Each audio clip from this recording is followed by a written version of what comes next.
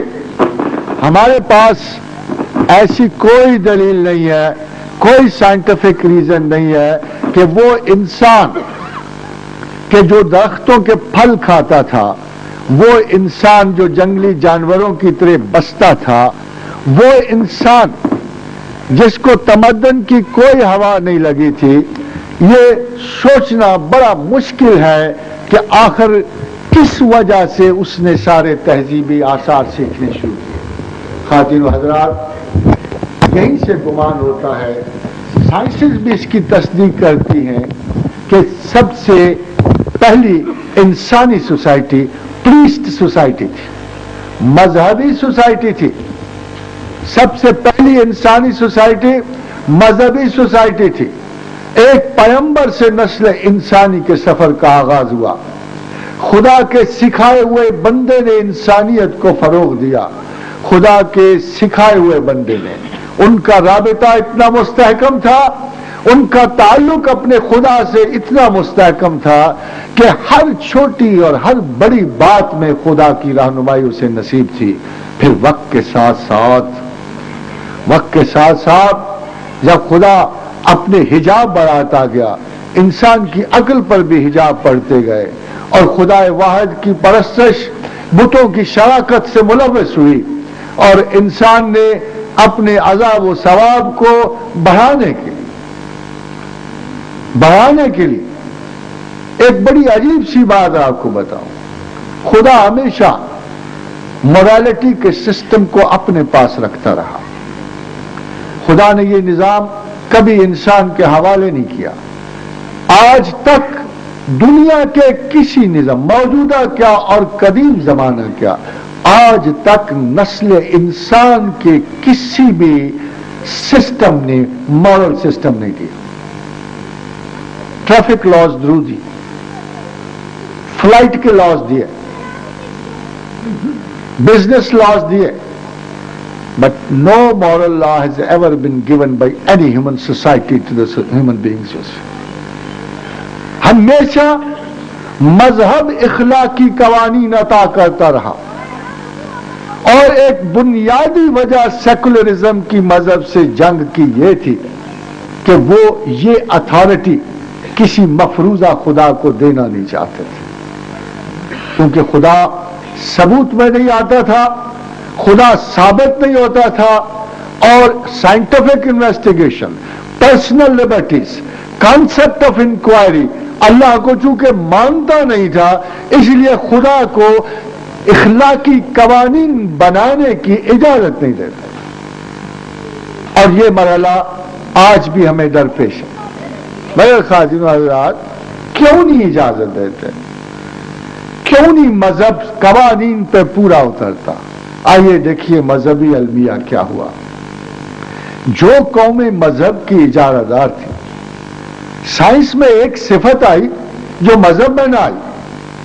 Science میں یہ صفت آئی کہ ہر پچھلا تجربہ، ہر اگلا تجربہ پچھلے تجربے سے جڑا رہا.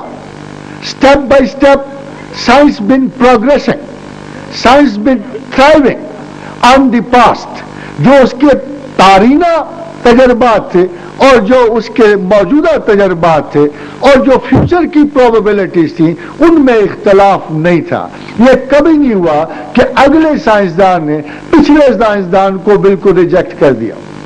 یہ تو ہوا کہ معلومات کے اضافے کے ساتھ کچھ قوانین چینج ہو گئے، کچھ قوانین بدل گئے. مثلا اگر پہلے ایک تصور یہ تھا سائنس کا کہ اسپونٹینیس آؤٹ گروتھ ہوتی، خود بخود وجود پکڑتی ہیں چیزیں، تو کسی سائنسدان نے آ کے، جیسے پاسچر نے کیا، کہ کوئی اسپونٹینیس آؤٹ گروتھ نہیں ہوتی، بلکہ ہر گروتھ کسی نہ کسی کاز اینڈ افیکٹ سے بندھی ہوئی ہوتی. مگر مذہب سے ایسا نہیں کیا. سب سے بڑی بدقسمتی ادوار مذہب میں یہ ہوئی کہ جوڈائزم نے مذہب کو اپنا سمجھا،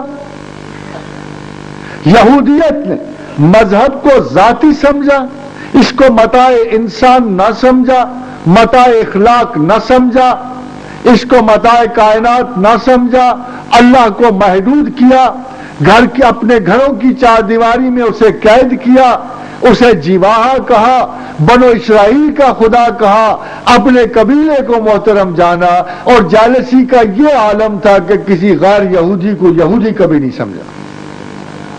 نتیجہ یہ ہوا کہ مذہبی پروگرس کو، جس کو آگے بڑھنا تھا، جس کو عیسائیت تک جانا تھا، جس کو اسلام تک آنا تھا، ایک بہت بڑا طبقہ اسے یہودیت تک ہی پابند کر کے بیٹھے. اس کے بعد حضرات گرامی عیسائیت آئی. بدقسمتی سے انہوں نے وہی غلطی دہرائی. مذہب ایک کنٹینیوٹی تھی، مذہب ایک تسلسل تھا. اگر سائنسز ترقی کر رہی تھی تو مذہب بھی ترقی کر رہا تھا. صحائف آدم سے، صحائف ابراہیم و موسیٰ سے کتاب تک بات جا پہنچی، اور تورات سے، نغمات سلیمان سے، تورات سے کتاب بڑھتی ہوئی اناجیل تک پہنچی. اناجیل سے قرآن کی بار آئی، مگر قرآن کو تسلیم کرنے سے مذہبی لوگوں نے ہی انکار کر اے باد سبا ای ہم آوردہ توست.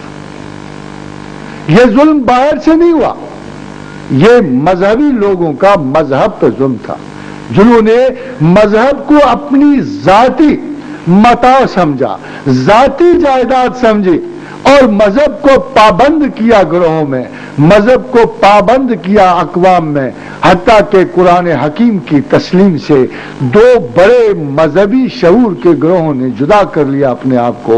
تو سائنس نے یہ کہا کہ مذہب اگر اپنی کنٹینیوٹی تسلیم ہی نہیں کرتی، اگر صحائف داؤد والے یا صحائف موسیٰ والے یا تورات والے یا اناجیل والے ہی آگے نہیں بڑھ کے قرآن کو خدائی کتاب تسلیم کرتے تو ہم کیسے اسے تسلیم کریں؟ مگر خواتین و حضرات، سائنسدان سائنسی فکر میں دو بہت بڑی غلطیاں ہیں، میں ان کی نشاندہی کرنا چاہتا ہوں. سائنسدان اپنے آپ کو بڑا معزز انسان سمجھتا ہے جب وہ کسی نیچرل فینومینا کی تحقیق کر رہا ہوتا ہے، مگر سائنسدان اس وقت بڑا نائب، سادہ لو اور کم عقلی کا مظاہرہ کر رہا ہوتا ہے جب وہ مذہب پر گفتگو کر رہا ہوتا ہے. خواتین و حضرات، میں آپ کو وجہ بتاتا ہوں. ایک چھوٹے سے مسئلے کے لیے نیوٹن کے 20 سال لگ گئے. 12 سال فلیمنگ کی تحقیق میں اس کو اپنے مقصد میں کامیابی نہ ہوئی. اتفاقاً حادثتاً الہاماً اللہ تعالیٰ نے اسے پینسلین عطا کر دی. بیشتر سائنسی فارمولے ایک چیز کی پیداوار ہے، مسلسل غور و فکر، سالہ سال سے ایک مسئلے پہ، معمولی سے مسئلے پہ توجہ کرنا. ہرنی شخص کو دیکھا گیا کہ جب سے جوان ہوا اسے اس خیال تھا کہ میرے بجلی کی ایک رفتار متعینہ ہوگی اور مجھے وہ ضرور ڈسکور کرنی ہے. بالآخر وہ بہت عرصے کے بعد اس دریافت کے قابل ہو گیا. میں ایک سوال آپ سے کروں، کیا سائنسدان مذہب پر گفتگو جرح اور تعدیل سے پہلے مذہب کو اتنا ہی وقت دیتا ہے؟ خواتین و حضرات، سوچئے گا، کیا ایک سائنسدان جو 25 سال کی تحقیق کے بعد ایک معمولی سے نقطہ تحقیق کو فضو تر کر رہا ہوتا ہے، کیا مذہب پہ گفتگو کرنے سے پہلے 25 سال لگاتا ہے، 10 سال لگاتا ہے، 15 سال لگاتا ہے کسی فینومینا پہ گفتگو کرنے سے؟ کیا وہ اسپیشلسٹ ہے ریلیجن کا جیسے وہ اسپیشلسٹ ہے اپنے علم کا؟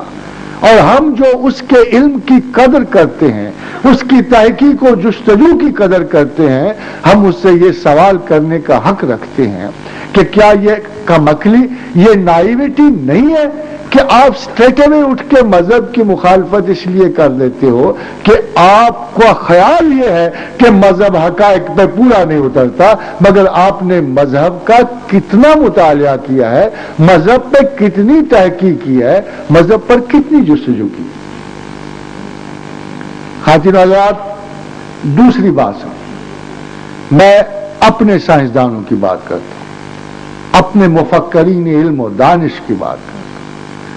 میں آپ کو قسمیہ یہ بات کہہ سکتا ہوں کہ وہ قرآن پڑھنے سے خوفزدہ ہوتے ہیں.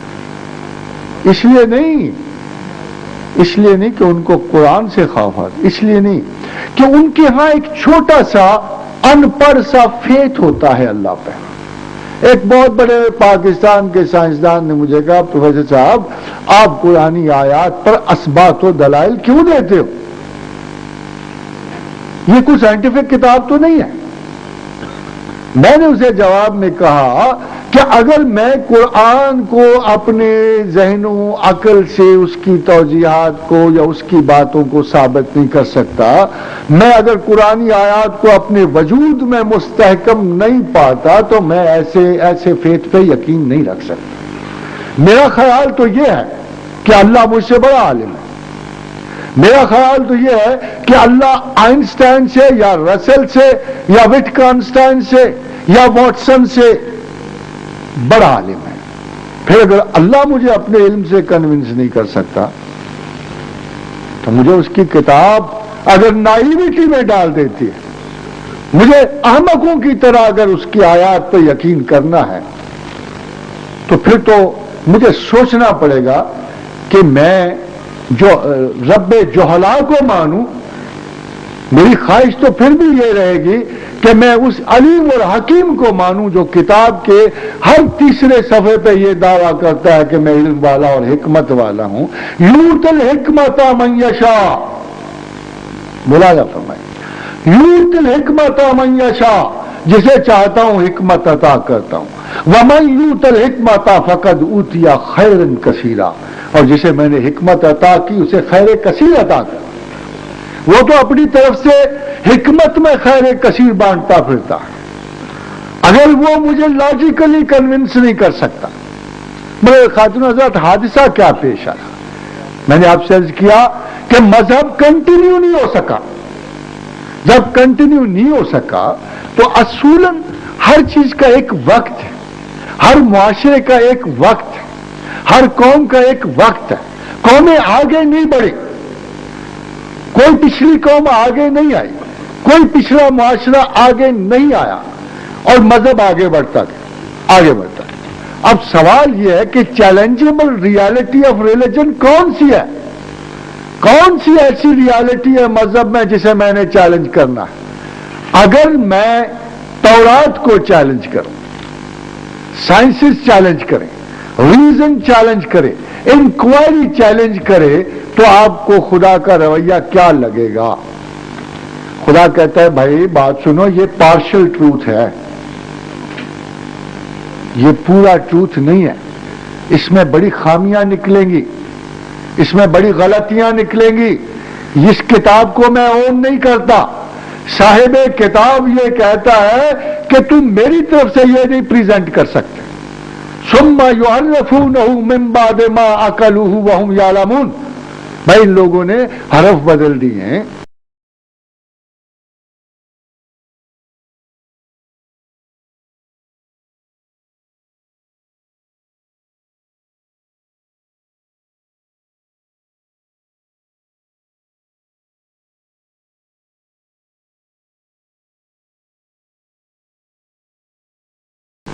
بھائی سائنس میں ذرا سا حرف بدل کے تو دیکھو, سائنسز میں ذرا سا حرف بدل کے دیکھو, فارمولا وہی رہے گا؟ نہیں رہے گا. 2H2 کو 2CO2 کر کے دیکھو, کیا پھر بھی پانی بنے گا؟ یہ نہیں ہو سکتا. اللہ بھی شدت سے اس بات کو سمجھتا ہے کہ ایک حرف بدل جانے سے میرا موقف بدل جائے گا. میں نہیں, مجھے میرا ریپریزنٹیو سے نہ بناؤ. اس کتاب کو میں نہیں اون کرتا. It is not an this is not the authority you require to discuss. یہ بدلے ہوئے حقائق ہیں, یہ میرے حقائق نہیں ہیں, ڈائریکٹ نہیں ہیں. اب باب جینیسس میں تورات کو میں نہیں ڈیفینڈ کر سکتا, اناجیل کے جینیسس کو اللہ کہتا ہے میں نہیں ڈیفینڈ کر سکتا, یہ میرے ہیں ہی نہیں. البتہ قرآن میں نے ایک آیت لکھی ہے آغاز حیات کے بارے میں, اسے میں ڈیفینڈ کرتا ہوں.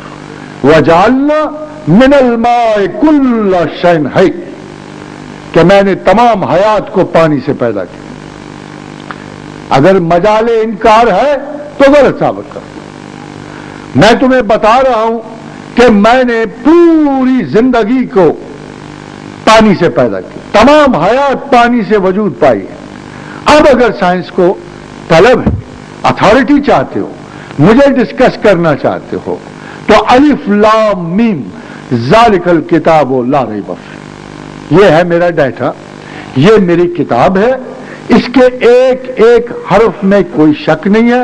اس لیے نہیں شک کہ تم نے پڑھی ہے, یہ تمہارے پاس, اس لیے نہیں.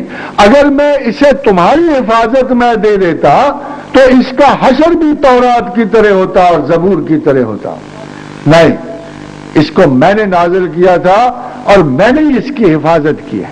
نحن نزلنا الذکر وَإِنَّا لَهُ لَحَافِظُونَ، اور ہم ہی اس کی حفاظت کریں۔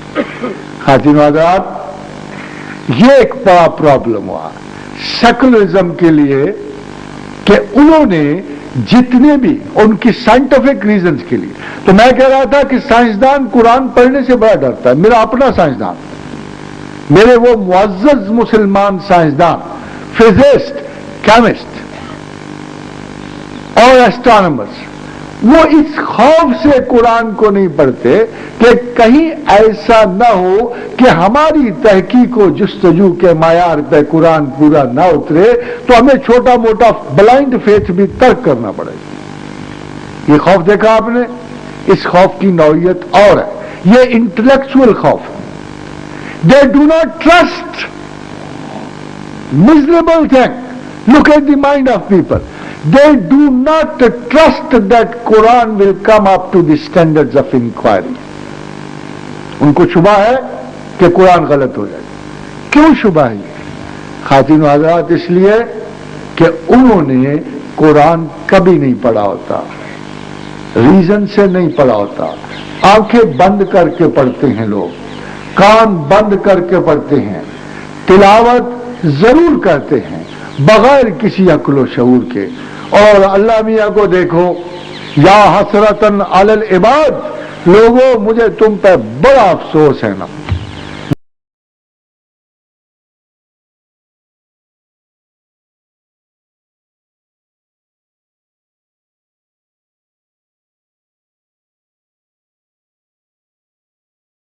مجھے تم پہ بڑا افسوس ہے کہ تم میری آیات پر اندھوں اور بہروں کی طرح گرتے ہو۔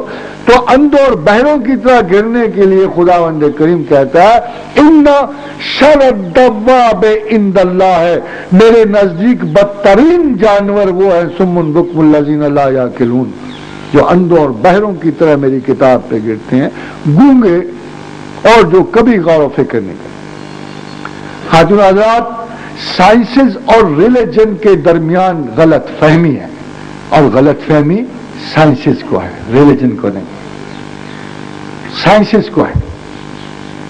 ان کا جیسے میں نے عرض کیا تھا کہ پہلا اعتراض سیکولرزم کے بہت بڑے آرٹیکل یعنی سائنٹیفک انویسٹیگیشن پہ ہمیں یہ ہے کہ انہوں نے کبھی مذہب کو تحقیقی انداز سے دیکھا ہی نہیں، انہوں نے کبھی غور و فکر سے قرآن کو دیکھا نہیں۔ دوسری جو بڑی بات میں آپ سے کہنا چاہتا ہوں کہ جب ہم پریزنٹ کرتے ہیں، جب سائنسز پریزنٹ کرتی ہیں تو اپنے آخری نتائج پریزنٹ کرتی ہیں۔ جب مذہب کو پریزنٹ کیا جاتا ہے تو جب سے یہ تحریک شروع ہوئی ہے، مذہب کو صرف کرسچینٹی سمجھا جاتا ہے، مذہب کو صرف تورات سمجھا جاتا ہے، اناجیل سمجھا جاتا ہے۔ کوئی شخص قرآن حکیم کو اسی نقطہ نظر سے، تحقیق و جستجو کے نقطہ نظر سے دیکھنا بھی پسند نہیں کرتا۔ جب Allah is not being properly presented, how can you justify your stand? جب آپ قرآن کا مطالعہ ہی نہیں کر رہے، قرآن کو سمجھنے کی کوشش ہی نہیں کر رہے، تو آپ کی توجیحات سراسر دین اور خدا کے بارے میں غلط ہوں۔ اب ایک طریقہ پایا جاتا ہے، سیکولر انکوائری ایک اور طریقے سے بھی بڑی نمایاں خدمات سر انجام دیتی ہے، اور خواتین و حضرات وہ ہے کہ اپنی طرف سے پیش کرنا ہو تو P H D, double P H D, بہت بڑے اسکالرز، دنیا بھر میں نام یافتہ، نوبل ایوارڈ یافتہ، اور خدا کی طرف سے جب کسی کو پریزنٹیشن دینی ہو، جب خدا کی طرف سے یا مذہب کی طرف سے کسی کو پریزنٹ کرنا ہو، تو تمام وہ بدترین مذہبی لوگ جنہوں نے بہت بے سر و پا کہانی اور لاتائل قصوں کے ڈھیر لگائے ہوتے ہیں، ان کو پیش کر کے کہا جاتا ہے کہ دیکھو تمہارا مذہب تو یہ کہتا ہے۔ خواتین و حضرات، یہ انتہائی نازیبا، غلط اور ناروا حرکت ہے جو سیکولرزم اپنے آپ کو جسٹیفائی کرنے کے لیے علمی طور پہ، اور بڑے ویسے ان میں ہود بھائی ہوں یا کوئی اور بڑے فلاسفر ہوں یا دانشور ہوں، یہ سارے کے سارے حمقائے عقل اس بات پہ زور دیتے ہیں کہ موجودہ اسکالسٹک جو ملا ہیں یا مولوی صاحبان ہیں وہ ریلیجن پریزنٹ کر رہے ہیں۔ اب آپ مولوی صاحبان سے خود پوچھ لو کہ بھائی مذہب نے کوئی آپ کو اجارہ داری دی ہے؟ وہ تو آپ کی سہولت پوری کر رہے ہیں۔ اور میرا خیال یہ ہے کہ کوئی اور مذہب نہیں ہے کہ جس کے علماء صبح و شام مسندوں پہ چڑھ کے یہ نہیں کہتے کہ مسلمانوں قرآن پڑھو، غور و فکر کرو، خود سوچو، خود سمجھو، بلکہ ہمیں ہماری ذمہ داریوں سے فارغ کرو۔ جیسے علامہ اقبال نے کہا تھا کہ دیر از نو چرچ ان اسلام، اسلام کی تو واحد خوبی یہ تھی، مذہب آخری کی یہ خوبی تھی کہ دیر واز نو چرچ ان اسلام، اس میں کوئی عبادت گاہ نہیں ہے۔ جس جگہ جاؤ کھڑے ہو کے نماز پڑھ لو، جس جگہ جاؤ جا کے جماعت کر لو، زمین صاف کرو، سجدے دے لو، جو شخص چاہے اللہ پہ بات کر لے، جو شخص چاہے مذہب پہ گفتگو کر لے، مگر دیکھنا یہ پڑے گا کہ کیا ہم نے اپنے اندر سے کوئی ایسے اسپیشلسٹ پیدا کیے ہیں جو مذہب کو پریزنٹ کر سکیں۔ مذہب 8 یا 10 چیزوں پہ مشتمل ہے، قرآن پہ ہے، حدیث پہ ہے، فقہ پہ ہے، تفسیر پہ ہے، مغازی پہ ہے، روایت و درائت پہ ہے۔ مذہب کی تو بہت ساری شاخیں ہیں، مگر آپ 2-4 لفظ پڑھنے والوں کو ہمیں پریزنٹیشن دے دیتے ہو، آپ پی ایچ ڈی کر کے ہو اپنے متعلقہ سبجیکٹ میں، اور ادھر سے اسپیشلائز ڈھونڈنے کی بجائے جان بوجھ کر ایسے ریپرزینٹیٹو ڈھونڈتے ہو جسے تم مزہ کا خیز قرار دے سکو، جسے تم جاہل قرار دے سکو، جس کی مثال بنا کر باقی لوگوں کو کہہ سکو کہ یہ مذہبی ریپرزینٹیٹو ہے، اس کو چھوڑ دو، ہم دیکھو ہم ریزن کی بات کریں۔ خاتون حضرات، مذہب اتنی بالائی قدر ہے، اتنے اونچے خیال کا مذہب ہے، اتنا بین الکائناتی اور بین القاسمیاتی مذہب ہے، یہ اللہ کا مذہب ہے، اللہ سے قربت اور تعلق کا مذہب ہے۔ اگر پوری دنیا بھی آپ کو اشارتاً کہہ دے کہ پریکٹیکلی میٹا فزکس کہیں موجود نہیں ہے، پریکٹیکلی مابعد الطبیعات کا وجود کہیں بھی نہیں ہے، تمام مابعد الطبیعاتی تصور جو اس وقت دنیا میں ہے وہ تجریدی ہیں، ایبسٹریکٹ ہیں۔ کوئی انصاف کو مابعد الطبیعاتی تصور کہتا ہے، کوئی ہمدردی کو کہتا ہے، کوئی انسانی مسائل کو قرار دیتا ہے، مگر خدا تک رسائی کوئی بھی فلسفیاتی نقطہ نظر نہ خدا تک رسائی رکھتا ہے، نہ کوئی ریزنیبل ایٹیچیوڈ ایسا موجود ہے which should lead you to a proper metaphysics to God۔ ایسا کوئی میٹا فزکس دنیا میں موجود نہیں ہے کہ جس کا مقصد حیات خدا تک پہنچنا۔ خادم حضرات، کیا ہوا یورپ کے فلاسفرز کو؟ کیا ہوا ان صاحبان عقل و دانش کو؟ فیشتے کو، نیٹشے کو کیا ہوا؟ اسپینوزا کو کیا ہوا؟ یہ کیوں آخر خدا تک نہ پہنچ سکے؟ کیوں آخر انہوں نے میٹا فزیشین ہونے کے باوجود اللہ تک رسائی کیوں نہ حاصل کی؟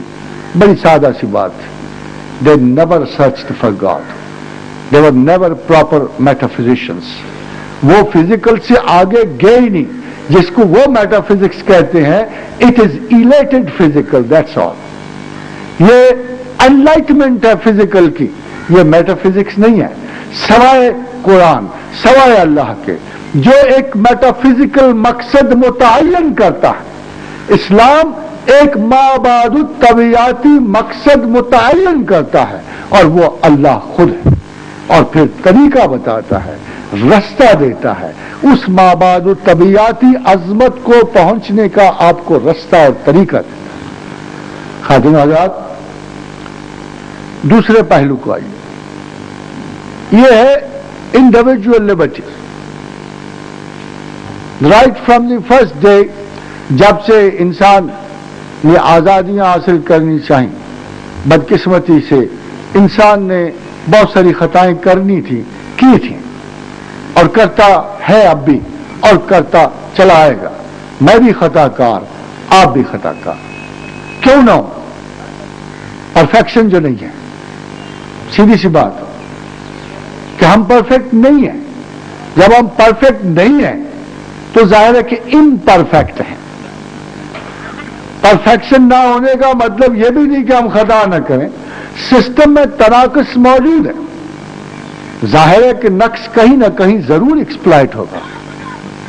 ہمارے بھی سسٹم کا نقص کہیں نہ کہیں ہمیں غصہ دلاتا ہے, کہیں نہ کہیں شہوات کا اسیر کرتا ہے, کہیں نہ کہیں ہماری خواہش ہمارے مقاصد سے آگے بڑھ جاتی ہے, کہیں نہ کہیں ہماری ترجیحات میں نقص واقع ہوتا ہے, کہیں نہ کہیں یہ امپرفیکشن اپنا رنگ دیتی ہے.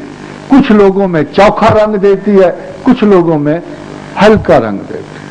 وہ آپ نے میرا خیال ہے ضرور تھوڑے سے تفنن کے لیے بتاؤ, مجھے ایک شعر بڑا پسند تھا, وہ بھی انہی رنگوں کی وضاحت کے کہ کچھ یوں بھی زرد زرد سی ناہید آج تھی, کچھ اورنی کا رنگ بھی کھلتا ہوا نہ تھا. تو کہیں نہ کہیں یہ رنگ مدم پڑتا, یہ شوخیاں کمتر ہو جاتی. تو انسان کو خطا کرنی ہے اور خطا کرتا چلا آئے گا, مگر خطا کی ایک ریکوری ہے, ایک بیلنس ہے. اس کو اللہ خسارہ کہتا ہے, وہ اللہ آپ کے گناہ کو خسارہ کہتا ہے. یہ پہلے انسان سے ہوا, پہلے انسان سے اس امپرفیکشن کا اظہار ہوا. سیدنا آدم علیہ السلام سے ہوا, ابو الانسان سے ہوا, میرے آپ کے باپ سے ہوا. خطا کی اس نے, مگر خطا اس نے کو فزیکل گناہ سے نہیں کی, وہی ذہنی شیطان نے بہکا دیا.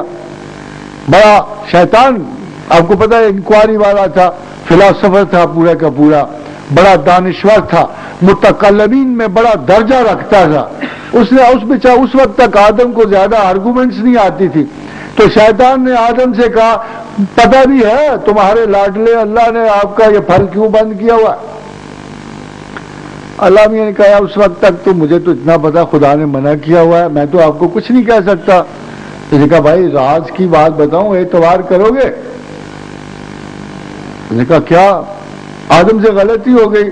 بھائی جب پہلے سے تمہیں کہا ہوا اللہ نے کہ دشمن ہے, دشمن تمہارا بھلا نہیں کرے گا, دشمن سے رعایت نہ لینا. مگر اس نے کہا دیکھو جی بات یہ ہے کہ اللہ نے, چونکہ سارے زمین و آسمان میں ہم سب لوگ اٹرنل ہیں, امورٹل ہیں, غیر فانی ہیں. اللہ نے تمہیں فانی رکھا ہوا, اللہ نے تمہیں فانی رکھا ہوا. تو بابا اس پھل کو کھاؤ گے تو فنا سے گزر جاؤ گے.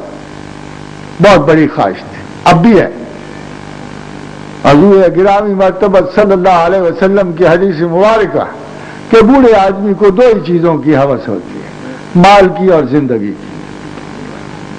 تو آدم کو بھی وہی زندگی کی ہوس آ گئی, نہ چاہنے کے باوجود اعتبار کیا. جب کہا گیا کہ بھائی تمہاری زندگی لافانی کر دے گا اس پھل کا کھانا, حضرت آدم نے یہ طمع قبول کی. فَأَضَلَّهُمُ الشَّيْطَانُ فَأَخْرَجَهُمَا مِمَّا كَانَ فِيهِ, پھر شیطان نے بہکا دیا. تو خطا تو ہو گئی نا, وہ فزیکل گناہ نہ صحیح, ایک ذہنی ایسٹیمیٹ تو خراب ہو گیا. تو خدا نے شاید حکمت عالیہ ربانیہ میں یہی کچھ تھا, یہ جو سلسلہ ہم اور آپ تک پہنچنا تھا اسی خطا سے ممکن ہوا. تو اللہ نے کہا ٹھیک ہے, یہ میں کیلکولیٹ کیا ہوا ہے, کوئی پرابلم نہیں. دیکھو فتلقى آدم من ربہ کلمات فتاب علیہ, القا کیے کلمات توبہ, انہ هو التواب الرحیم. تو اس ڈرامے کا ڈراپ سین یہ ہے کہ یار تم توبہ کرو میں قبول کروں گا. تو خواتین و حضرات وہ توبہ کے الفاظ بھی قرآن میں آئے. کیا عجب بات, کیا عجیب بات ہے کہ ہم ان توبہ کے کلمات کو یاد نہ کریں جس نے ہمیں جنت